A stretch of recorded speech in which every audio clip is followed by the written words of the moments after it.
The night sky glowed with a heavy, watchful moon. Beneath its pale gaze, two souls began a dance that would last across centuries. In a small Igbo village surrounded by ancient trees and winding rivers, Ada and Obi first met. No one could explain why their eyes locked the way they did, why their spirits seemed to recognize each other. But from that first moment, the bond between them was unshakable. It was as though they had known each other before the earth was shaped. Their story began in the time of drums and fires, when villages gathered each evening to sing songs to the ancestors. Ada was the daughter of a humble palm wine tapper, her laughter bright enough to make even the sternest elder smile. Obi was the son of a hunter, quiet yet strong, with eyes that carried secrets of the forest. They had no riches, no titles, but their love was like a flame that drew everyone near. Yet fate is rarely gentle with lovers so bound together. In their first life, Ada and Obi's happiness was short. A fever swept through the land, leaving behind grieving mothers and empty compounds. Ada fell ill one rainy season, her body weakening with each passing day. Obi stayed by her side, refusing to leave, even as the village elders urged him to save himself. "My life is nothing without hers," he told them. When Ada's breath left her body, Obi did not last long after. He wandered into the forest and never returned. Some said the spirits took him so he could follow her, and so their first life ended in sorrow. But destiny had not finished with them. Spirits do not easily release souls bound by a love so fierce that in another generation, when the rivers had changed their paths and new children ran barefoot through the village square, Ada was born again.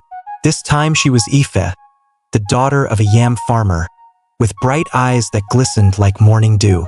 Obi returned too, as Chima, the blacksmith's son whose arms were strong from shaping iron.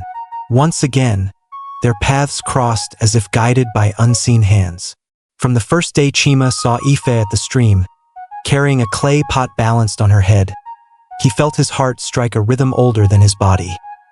They grew close, sharing stolen moments under the moonlight, whispering promises of forever. But forever is a fragile word. When Ife's father arranged for her to marry a wealthy trader from another village, she begged to be freed.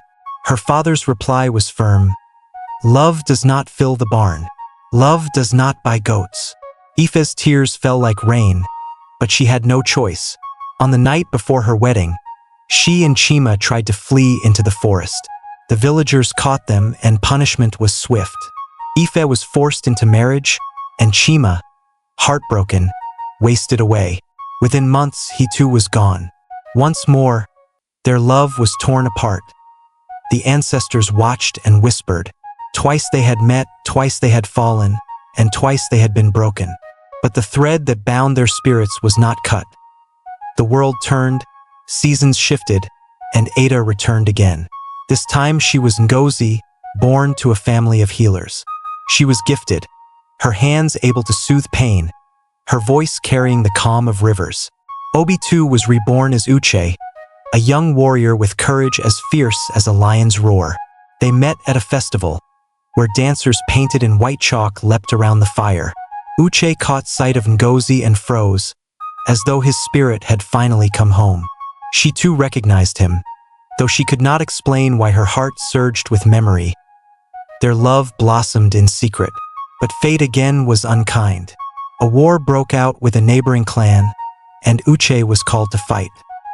He promised to return, swearing he would marry Ngozi once peace was restored. He never came back. His body was laid to rest on foreign soil. When news of his death reached the village, Ngozi refused food, refused sleep, and within moons, she followed him into the realm of spirits.